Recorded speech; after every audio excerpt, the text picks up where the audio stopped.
Ay, mao na ni ako ang pagsipag. Makagulay gyud ta og presko kaayo nga walay spray. Oh, mao ni basta magsipag lang. Siparet na ako ning mga kuan kay ron di pod nato ni huruton. Kay di man mahurot, sayang pod. Separate ni mga lagbati. Kini akong talong guys. Dugay kay na akong inantos ini akong talong mamunga. Okay, kay kung inantos akong talong nga mamunga. Tambo kayo guys akong kuan guys. Saluyot.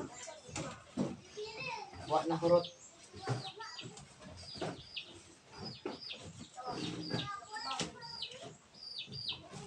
Wala na hurot sa among silingag pinangayo guys. Kay ipanghatag naman ako ni guys ning ubang klaseng gulay katulad ining saluyot.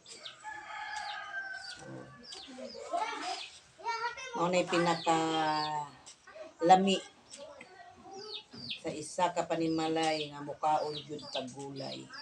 Dili naman permanente. Dili naman permanente guys nga kay lahi na biya karon ang mga kabataan. Panagsahan lang sa isa ka semana, 3 ka bisis kang maggulay lauoy. Kung dili ko magsipag gay pananom, wa gyud mi puro palit ang buton. Kay ang yuta ba diri sa kong ginikanan guys, puro na naib lubi, saging, ug unsa pa dinha. Mao ni guys nga itan-aw to dito. Mao na dihang gulayanan nako guys, kanang mga gulayan nako dinha, tan-aw pagtarong isip. Kanang akong mga gulayan diha guys, mao na diha ko nakatanom sa gamay nga iikot pa. Sa gamay nga lugar, sa gamay nga nahibilin. Mao ra gid na akong gulayan guys. Daghang kay klase na ako natanong diha guys, na di na ko mamalit og gulay. Klase na akong gulay guys oh.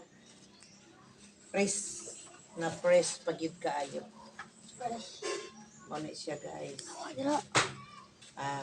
Kining akong mga kabudi guys, sa una di gini mga ugulay kay puro lang bisan unsa na lay pangkaunon, pero ako ginigianad sila gulay.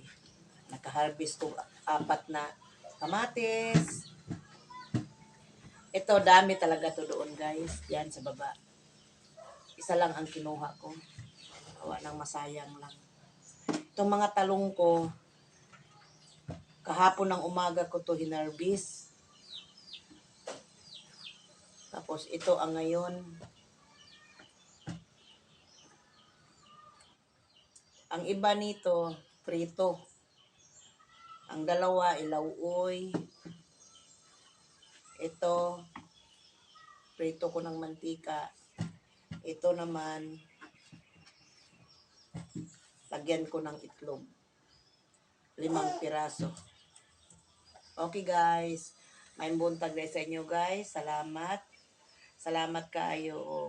Salamat sa suporta kanako. May buntag. Bye.